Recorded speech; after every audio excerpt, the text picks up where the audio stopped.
Now let's move the conversation to the home front. Recent events illustrate the need to understand and appreciate your liberties at home. A terror attack put Boston under martial law.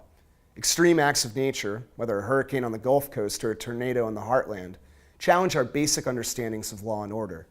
These tragedies shake things up. They also remind us that the fight for civil liberties often begins at the front door. We've all heard the expression, a man's home is his castle. We all value our privacy. We value our space. Sometimes we even value our seclusion. But now more than ever, we need to know and understand what we can demand of our civil liberties when we're inside our home. For the record, you don't enjoy a reasonable expectation of privacy in public places, where your face, your car, and your family are already visible to everyone.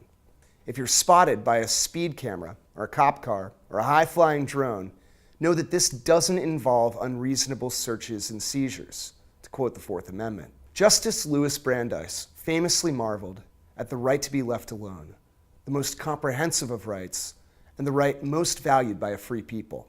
However, the Supreme Court has recognized that surveillance, in plain view, isn't unreasonable. It isn't even a search. There are concerns that a major uptick in government recon might force the Supreme Court to re-examine how much surveillance is too much surveillance. So if we're not entitled to privacy on the streets, it becomes even more important to make our home our castle. Broadly speaking, 3 amendments inform our liberties at home. Understand that the U.S. Constitution contains no expression of the right to privacy. The Bill of Rights, however, was in part designed to protect your personal discretion, particularly on the home front. The First Amendment protects the privacy of your faith and beliefs. The Third Amendment, one that gets very little press, protects your home from military quarter, while your privacy and possessions are guarded against unreasonable searches by the Fourth Amendment, and the Fifth protects against your self-incrimination, which provides protections for the privacy of personal information. When it comes to government surveillance, it's good to know how, when, and where you're protected. With that said, everyone has a reasonable expectation of privacy in their homes. This liberty is not reserved for folks with a mortgage, but anywhere you live, whether you're in an apartment, a mobile home, or a guest in a hotel or a motel. So you're pretty much clear inside your house? Well, that's a great question. You can be exposed to public scrutiny and surrender your Fourth Amendment protections. Sounds or even odors that originate from your home aren't protected if your neighbors or a passerby can hear or smell them. Similarly, and not to sound too alarmist, if you open up your home for a party or a political meeting or some other sort of public event, agents of the government can walk right in as guests without a warrant and without announcing their interests. What if you're outside your house, but still on your own property? If you're in sight or earshot, you're exposed to scrutiny. Likewise, the things you leave outside your home or at the edge of your property are unprotected by the Fourth Amendment. That goes for the trash you leave by your curbside or the dumpster for collection. I suppose you could always shred your paper documents and destroy all electronic media. But if that sounds like a little bit more trouble than you want to go to, one simple solution is to simply put out the trash or unlock your trash can right before it's time to be collected, rather than leaving it out overnight, unlocked and exposed. How secure is personal mail? Yeah, this is important. The mail that you send through the U.S. Postal Service is protected by the Fourth Amendment, and the police need a warrant to open it.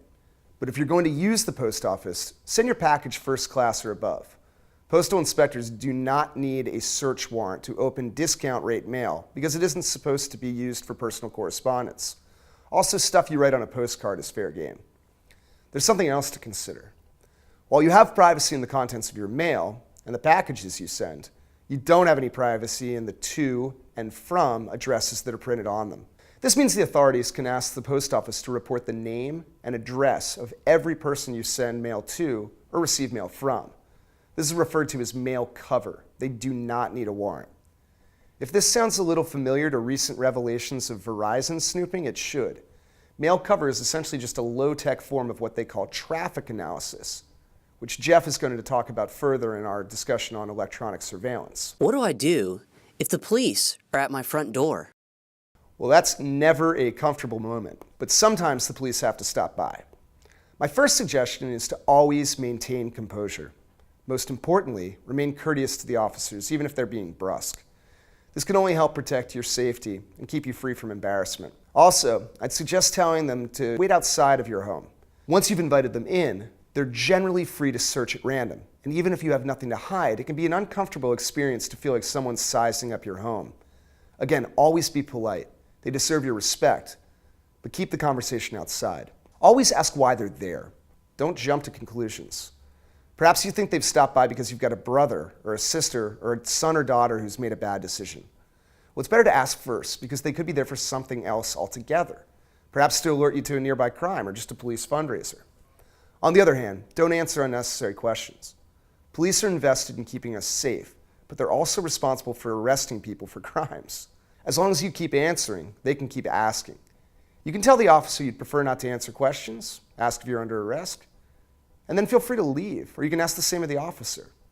Remember, always be polite, but maintain composure and protect your constitutional liberties, privacy, and personal safety by exercising your knowledge.